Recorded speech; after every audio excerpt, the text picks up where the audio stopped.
Hello! Today I'll show you how to convert a Word document to HTML and how to save it as a web page. Step 1. Save the document as a web page. Open the Word document you want to convert in Microsoft Word. This is the file you will be converting into a web page.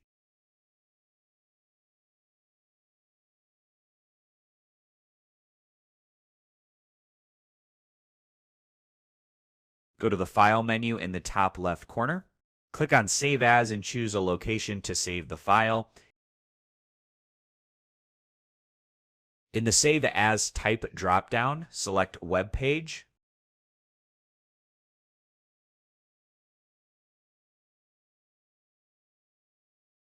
Click Save to convert the document into HTML format. Step 2. Open the HTML file in a web browser. After saving, navigate to the location where the file was saved. Double-click the HTML file to open it in your web browser. The document will appear as a web page with the formatting preserved.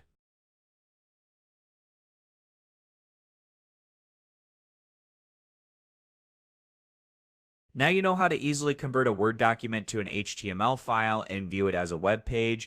This method is quick and simple, allowing you to use your document in web projects or online publishing with ease. Thank you for following this tutorial. If you found it helpful, don't forget to like, share, and subscribe for more tips and tutorials. See you in the next video.